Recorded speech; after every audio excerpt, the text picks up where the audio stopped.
Hi, hello. Welcome to the Voice Mood. I'm your host, Olivia Peck, your local millennial voice teacher.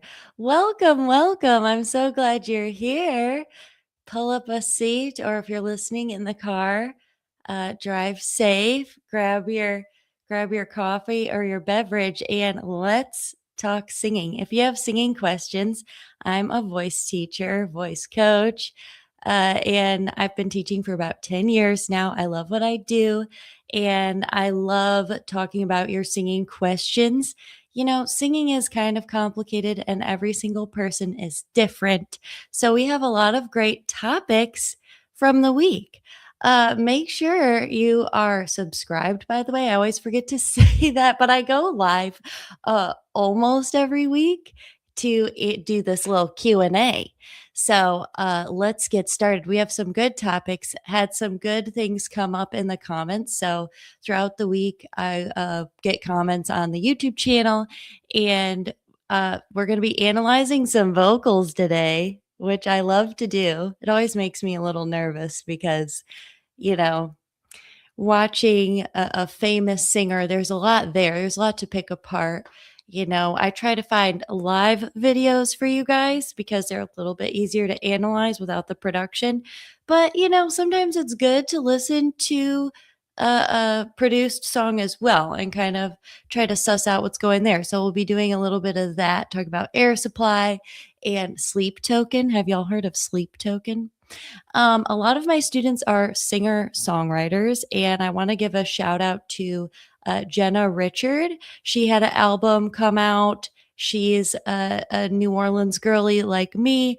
And so I just wanted to give her a shout out because she met with me a little while ago, and she has an album out now. So I just wanted to wish her congratulations. And her album is called Swamp Siren. Pretty cool, pretty jazzy, and I love it. Her vocals are simply amazing. So anyway, okay, let's get right into it. Let's start with this question I had about the creaky door exercise. Okay. All right. So this is a really good question talking about the vocal fry versus creaky door, basically, like what's the difference? So some people might even tell you that they're the same. What's vocal fry? What's the creaky door? And in the use of the creaky door, the reason why I use it a lot is to sort of relax the larynx. Same with the vocal fry, gravelly sound. And to help you find placement for mixed voice. So it is a exercise I use to help me find my mix and help my students find their mix. So a way you can do this is to just sing on a creak, especially for the upper register. So the creak, you can take that pretty high. The vocal fry, generally, the way I use the term is lower voice stuff. So some people, though, will use the term fry scream. Okay, that'd be like a fry scream, and obviously that's a little bit higher than the low vocal fry. So it's a term that's kind of thrown around, fry, creaky door, but for my purposes, I distinguish the two, fry being the lower gravelly one, and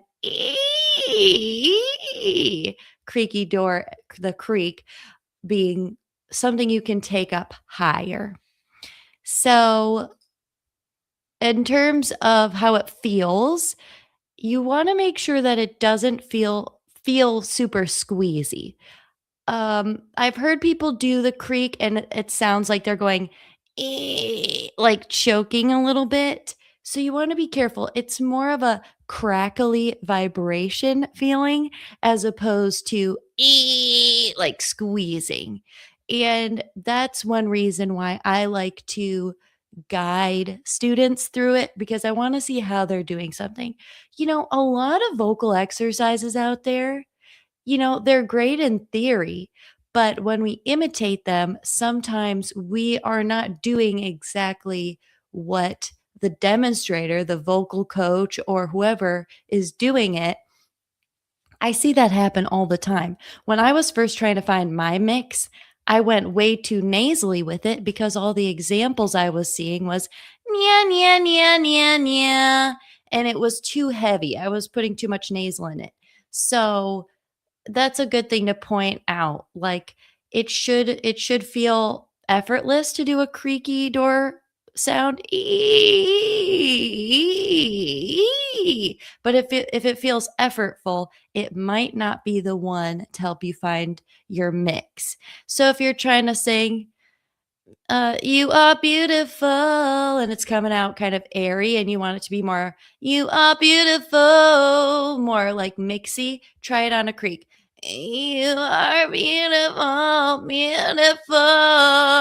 It helps bring out that clarity and a little bit of that belty sound with less effort. So using the creak can help. Okay, that's enough on the creak. I've been yapping about that for a minute. All right, let's go to the next question. Vocal control. Y'all let me know if you have any questions also in the comments, and I will do my best to answer. Okay, so we're talking about vocal control. Here's what the commenter says. All right, thank you for your guidance and support. She's primarily a solid soprano. I believe I'm a high alto, but have been consistently told I'm a reliable soprano, which I accept. Okay, so big range. We're talking about somebody with a big range. All right. Uh, I sing within that vocal range, projecting loudly with a touch of juice, LOL, aka shimmer, that enhances my tone. I am eager to learn as much as possible from your expertise, combining it with my singing experience and what I've learned from singing in chorus from primary school through college and my vocal coach. I regularly sing at church functions, including numerous funerals and other events.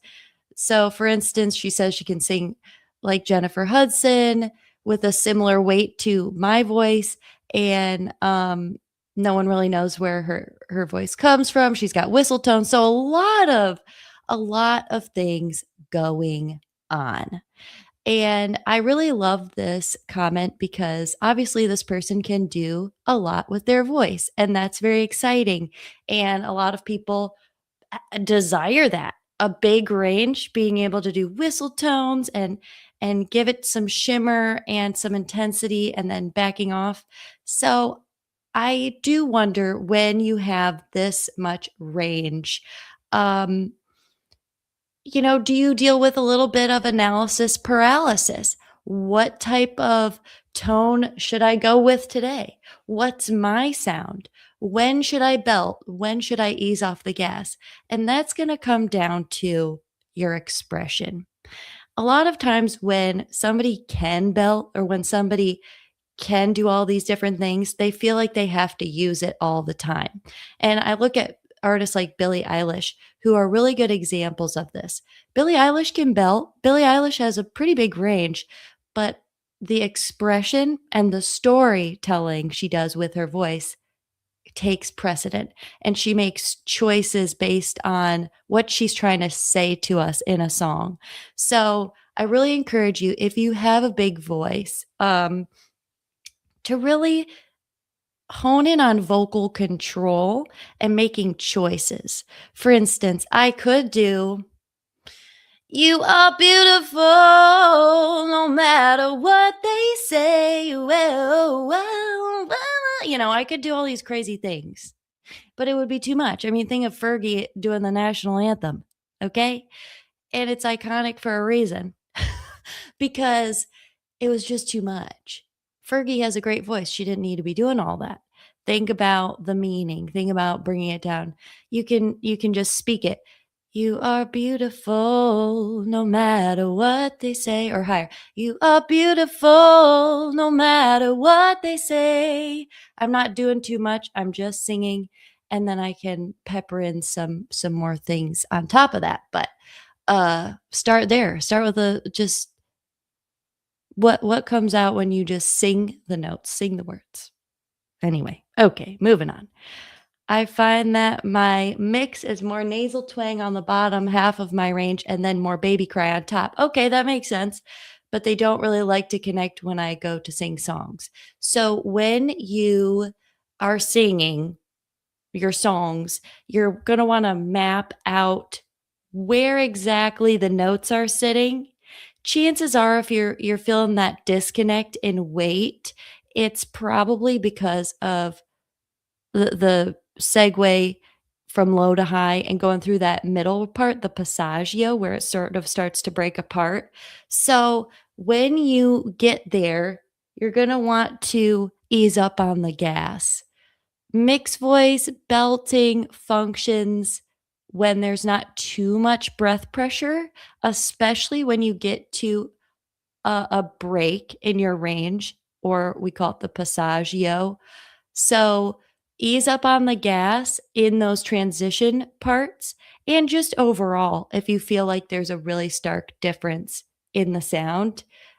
So when you're going from maybe this is a E4, meow, meow might be heavier, more nasal, and then meow might be lighter oral twang.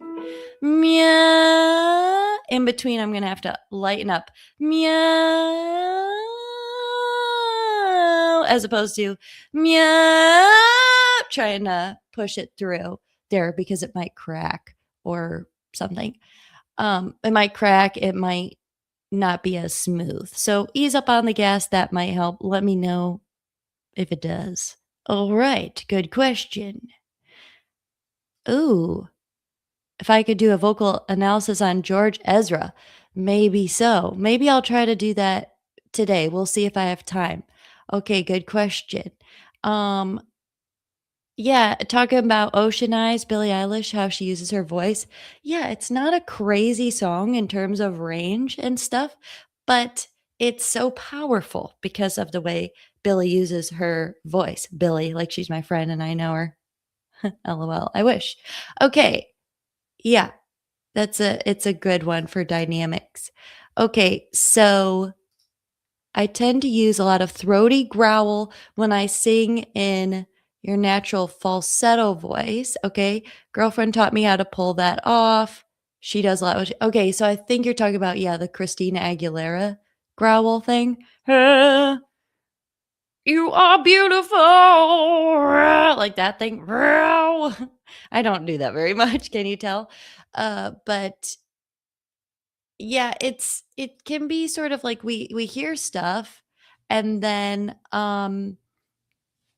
we'll try to imitate it, and sometimes we'll kind of it'll stick. It'll stick. It's amazing how imitating and being influenced by artists that you listen to can sort of infiltrate your style. There's kind of a lot to unpack there, actually. When you really think about the way you sing, chances are it's influenced by what you listened to growing up, what you listen to now. So that can be sort of a fun thing to unpack with students. That's something we do a lot. The growl, like that, I don't know. I don't do it very much, and it's not something I talk about very much. That sort of growl. I don't I don't think it's super taxing if you're not doing it a whole lot. If you're doing it every once in a while, I don't think it should damage your voice, but anything that requires a lot of force or discomfort, probably shy away from doing something that feels uh, too pushed or is requiring a lot of effort, a lot of breath pressure, because that can put too much pressure on your little vocal folds. You want to be careful. Okay. Glad you guys are here. We're going to be watching some singers today, so including Sleep Token. So Vessel is the artist. So we'll watch a little bit of their music. Okay, here is another question about vocal control as well from the week. Let's check it out. All right. Is it possible if I sing a choral song whispering, but I can't while trying to increase volume? It feels dull. Solo competition. Okay. Okay. So the thing about choral music, classical music is, you know, what is quiet singing in those situations aren't necessarily quiet in the same way quiet singing is for contemporary ocean eyes, contemporary music. In choral music, there still has to be a bit of projection. So to kind of create that whispered effect, if you're singing like a choral song, like let's say it's Caro mio ben, okay, and you want to create that whisper effect, use those consonants to give that whispery intensity. So instead of caro mio ben, caro mio ben, hear how those crisp consonants helped create that intensity that you want for a whisper. It's difficult to sing that kind of thing with a low volume and keep it supported, as a lot of people say, meaning like keeping it in tune, keeping it floaty. That can be challenging. So use those consonants to boost your air down here. Keep it lifted, and that might help get that desired like whispery effect. I don't love using the term whispery when it comes to any type of singing, because technically we can lower the volume, but whispering is actually pretty harsh on the vocal folds. So actual whispering while singing is not great. All right. So I love this. Thanks for sharing. Notice keys that fit your voice. Yeah, that is great. Great to notice that kind of thing. Yep. Love all the conversations happening over here, guys. Awesome. Okay, let's talk about some of these singers that came up in the week. If y'all have any other questions, let me know in the chat ski. I'm glad you guys are here. This is fun. I'm going to, oh, there goes my pencil. I'm going to share a little bit of this Air Supply song, and then we're going to go on to the Vessel singer. So the Vessel singer. Vessel's his name. All right, so let's look at Air Supply here. The person who requested this was looking for Making Love of Nothing at All. Now, y'all, I'm not gonna play the whole song. I'm just gonna play little clips because I don't want to get a copyright claim. Okay, educational purposes. Let's just start here. Out of nothing at all. Okay, let's skip to him singing. Here we go. Here he is. What's his name? Russell Hitchcock. Okay. Out of nothing at all. Out of nothing at all. I know that wasn't very much, but yeah. So this Russell Hitchcock guy, I really think his style is very speaky, out of nothing at all. And you can hear that sort of clear, speaky tone, even as he travels up his voice. He's not changing tone very much. He's keeping it very speaky, almost like musical theater style. Okay, let's go back to him. La la la.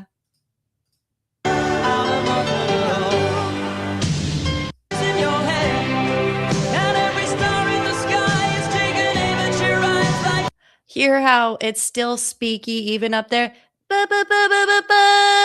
And if I had to classify that, that sounds like a mixed belt to me.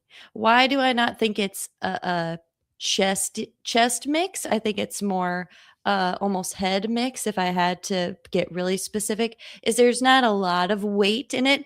It doesn't sound like that. It's more like, and you can actually hear as he gets higher that whiny, more vocal cry come in. Let's see if we'll hear it.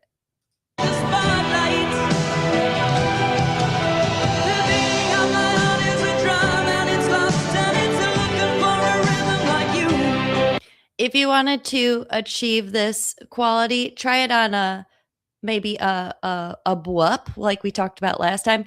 Bwup, bwup, bwup. It's more of a placement. Bwup, bwup, bwup. It's got that twang in it, but it's more tall. Vowel, as opposed to meow, meow, meow. It's not super bright necessarily, and that type of belt.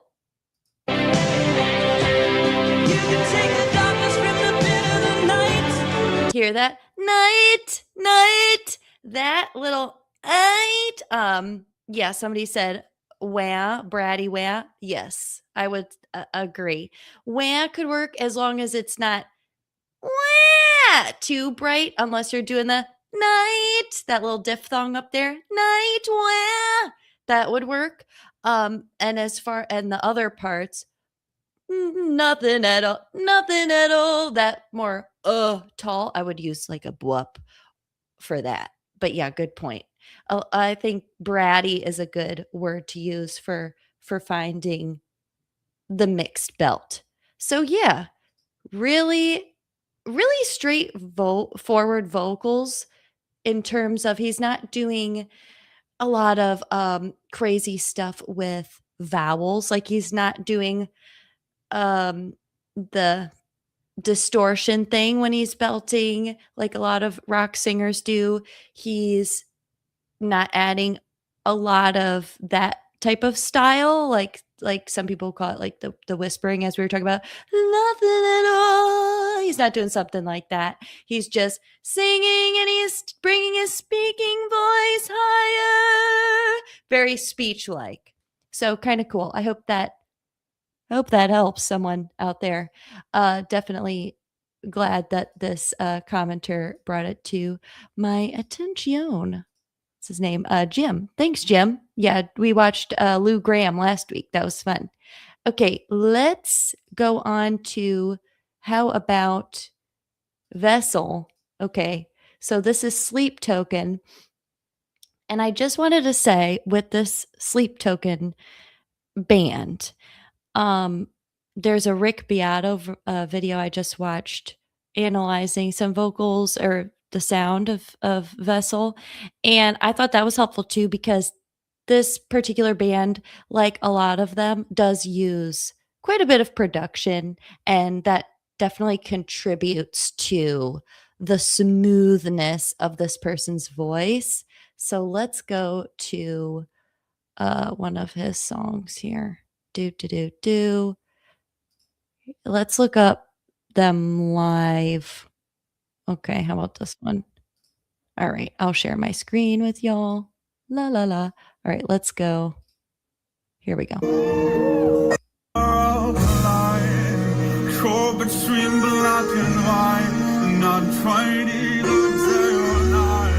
Okay, so this is something I pointed out in the comments with this, is the tall vowels. So black and white, as opposed to black and white, black and white. Okay, so really using tall vowels. Think about like Florence and the Machine, using those tall vowels as opposed to wide Disney princess speaky vowels. So you'll really be able to hear that. She's perfectly misaligned. I'm caught up in her design. Her design, in her design. So that kind of thing, that little flip, that you can kind of find that if you do like a little yodel, like design, you kind of feel it. So if you want to explore that in your voice, I would explore like a little yodely sound, or a little puppy dog whimper to bring that out. A little bit of twang, if you will. He's British. Okay. Yeah. Sometimes that can contribute to, the tall, like Adele. You can really hear her accent, and Lola Young as well. I love them all so much. Yeah, you can hear, I'm too messy. Oh, more tall vowel. So it could be the accent. I also think it's not just tall, it's like covered. your design. Oh, my lips are like, oh, covering my mouth. That's what I mean by covered. So that can also bring in a darker quality, some depth to the sound, as opposed to da da da. That's brighter. And it just has to do with sort of the overtones, um, wit and literally like the way the sound acoustics are when you are bright as opposed to dark. It totally changes the sound. La la la. But in terms of, other aspects of this person's voice, it's pretty clear, Like a lot of singers these days, if you're talking about warm vocal quality, thinking about like Lifey and stuff, she has more of a warm, almost bluesy, some raspiness in there, like Billie Eilish, but this person has a darker style, but not necessarily warm, which sometimes they go together, sometimes not. How it kills mine. I see it a different light. It's interesting though, because it still has that twang in there. Different light, and some like nasal, different light. So fun combination for sure. Interesting. And there is, I know I heard some sort of more metal or extreme singing with this character. Let me.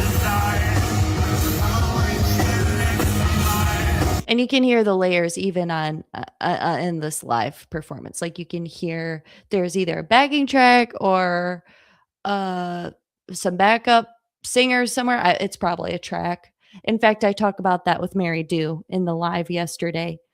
Yeah, backing tracks and how people use them on stage to enhance their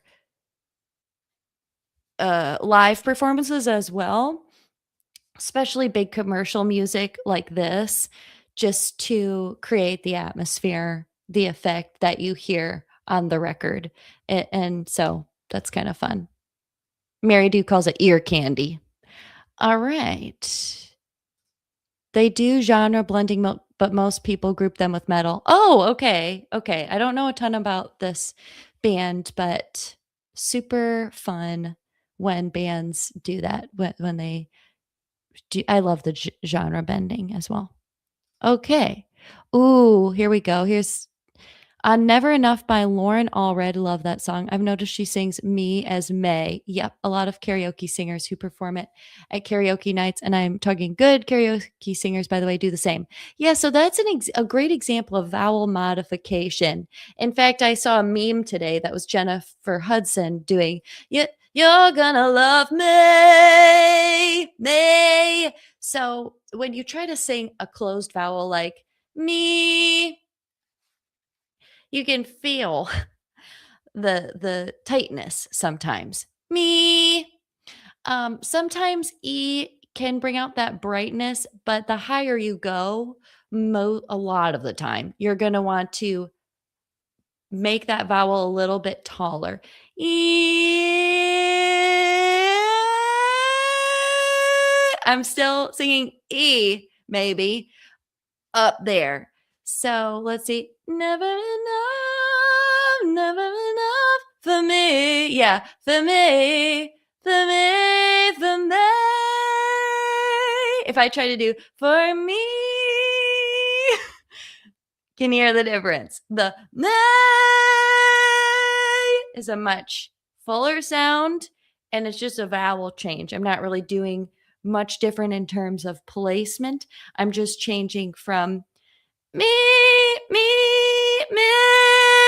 and giving my voice that space it needs. And it also gave me so much more depth and kind of made my belt sound less tiny and clear, and gave it a little bit more weight without bringing in a bunch of chest voice energy. Because trust me, I cannot sing that in a full chest. No, I'm not doing that. So one way to create that mixed belt, a fuller mixed belt, is to make your vowels a little taller. So think me instead of me, think meh, that type of thing. Gives it more of a punch. That's right. Yeah. Well, should we look at George Ezra, guys?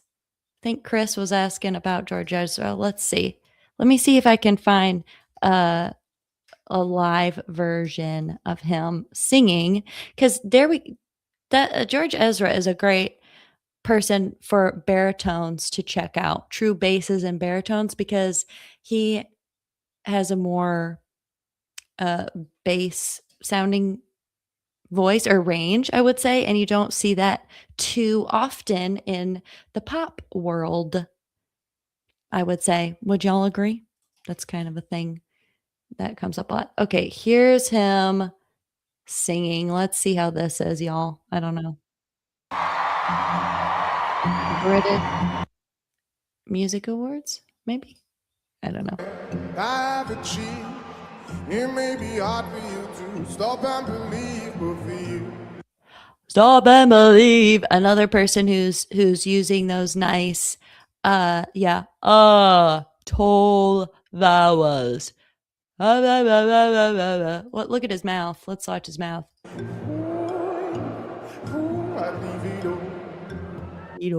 Round lips. Let me go to. Here we go. How many artifacts, the list goes on. Yeah, he just has a naturally warm, deep voice. I'm willing to bet his speaking voice has like some depth to it as well. Just because it just sounds like and seems very natural for him, but also he is catering to that his warm tone by creating taller vowels and leaning into that. If you just say the words, I'll up and down to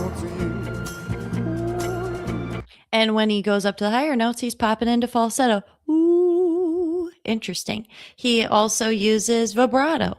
Okay, so that warms up his sound as well. Kind of unique.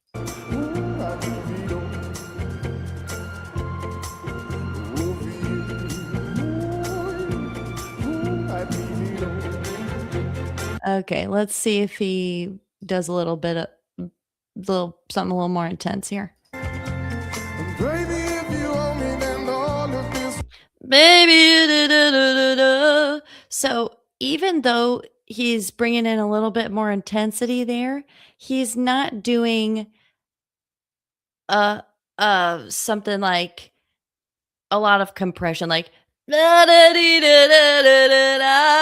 not doing that. He's just going a little bit higher in his range, maybe. That's like an F4.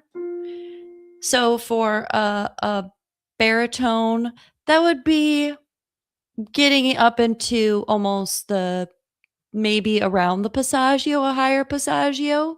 Okay, so it's not super duper crazy high, and that's keeping things sort of mild and warm, as opposed to doing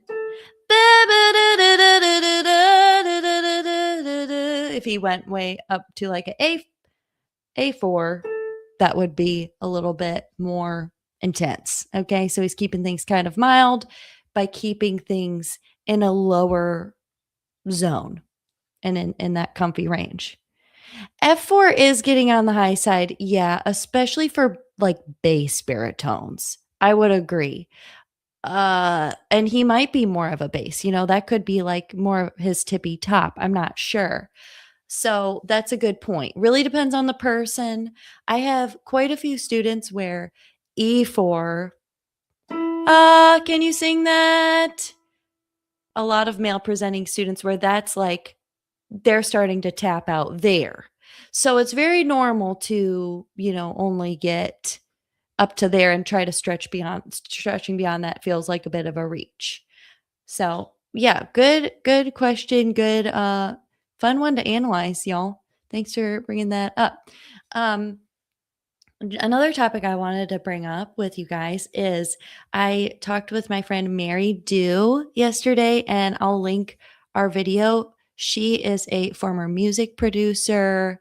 She worked in Nashville for a long time and worked with a record company that was like part of the Disney branch. So she's super knowledgeable about the whole process that professional singer songwriters, whether they're just writers, and that's their main focus is writing songs, and then those who are singers and are bringing in the songwriting aspect. So, really fun conversation with her. If you are a singer songwriter, I highly recommend it. Recommend it.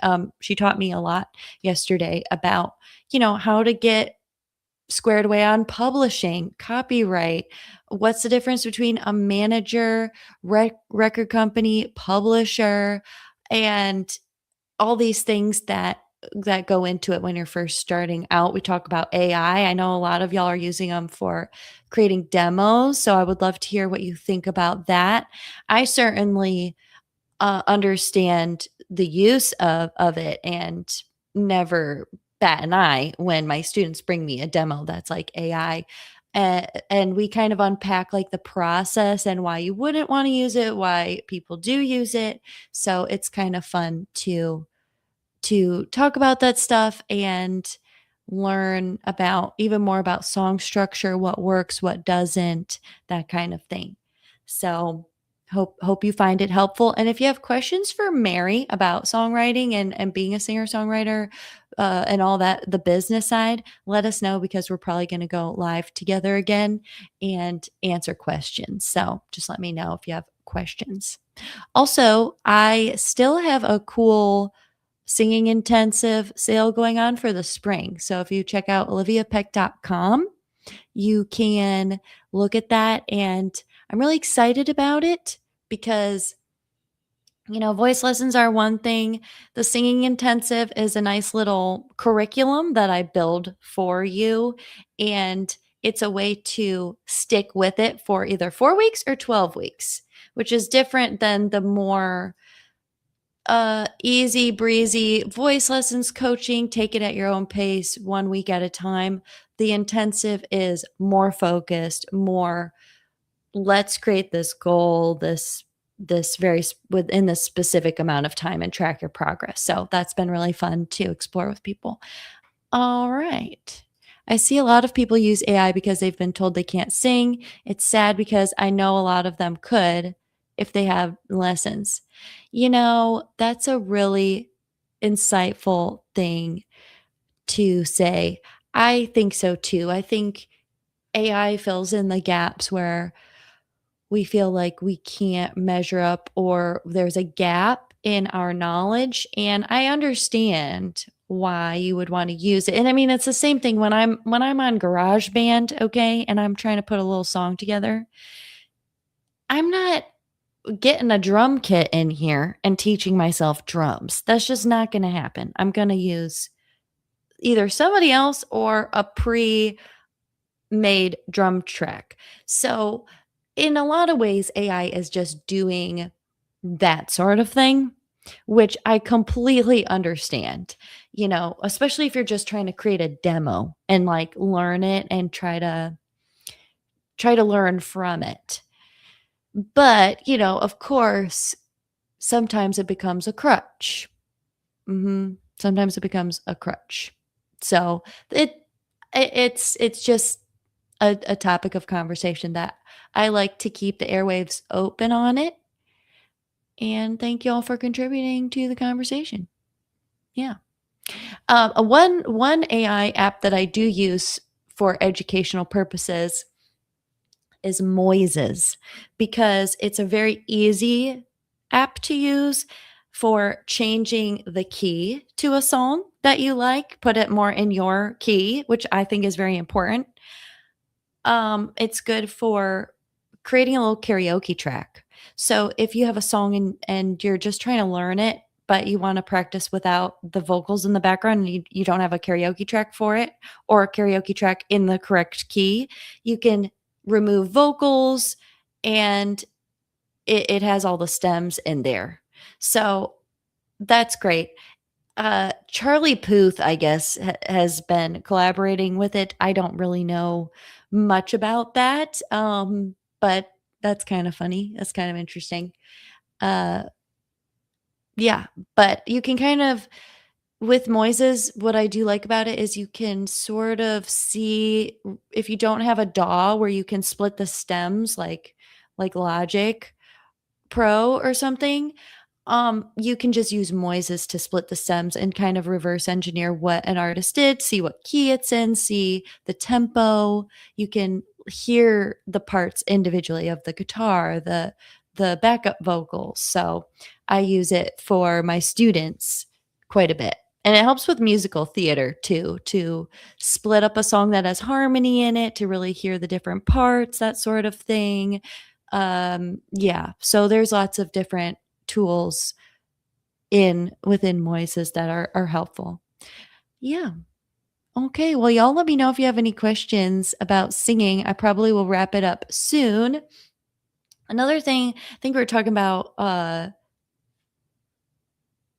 vocal control earlier, and I did want to talk about this book that I've been using to practice my riffs and runs and using it with my students as well. And that's this book right here, The Contemporary Singer. It's a pretty common book, and it has some great little vocal workouts in here. And I'm going to make a video soon, I think, on this particular warm up, but it goes E-A-R-O. You can sing along with me if you want. Let's do it. Okay. Good agility training. E-A-R-O. Keep it light. E-A-R-O. E-A-R-O. Let's try a higher one. E-A-R-O. All right. So I'll create a video on that sometime soon, and we'll go through that one because I think it's a good one. Good warm up. When do you think it's acceptable to use auto-tune or lip sync? Oh, good question. So, oh boy. I think it makes sense to especially lip sync. I think about the Beyonce example. Okay. Do y'all remember when she sang at the presidential inauguration? I think it was for Obama. And she lip synced that. Okay. So the reason why is because she's singing with like an orchestra, I think, right? Or was it just an orchestral track? Anyways, it was outdoors. It's pretty high stakes. It's the inauguration. And it was pretty windy that day. There wasn't time for a sound check. And just because, the singers like Beyonce, okay, it's not just about singing. She's employing people, her reputation, her brand is on the line, so to speak. And I think it's really important for singers like Beyonce to sing live when it makes sense, like in her concerts. I understand using a bit of a backing track when you're dancing a lot. That's my opinion. But yeah, it's important to be able to sing live, but there is a time and a place, and it's kind of a case by case. I would say a windy day for the presidential inauguration when you can't get a sound check and maybe you're under the weather as well. Yeah, like sometimes there's just unavoidable situations where you want to put those safety measures in place. And then it's also important as the audience to be aware of this stuff. Like when I was listening to the national anthem of Charlie Puth for the Super Bowl, I mean, you can hear the auto tune.